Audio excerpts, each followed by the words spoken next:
My name is Arya Nilesh Patil. Today I am going to speak few words about Savitribai Phule. Savitribai Phule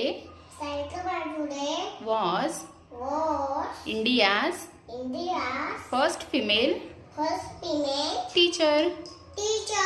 She was born on 3rd January 1831. She married to Jyotirao Phule. Both started first India Girls School.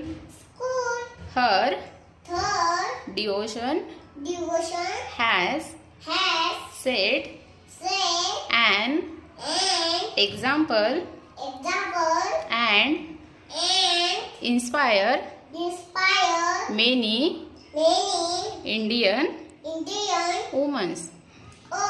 Really, thank you, Savitribai Phule.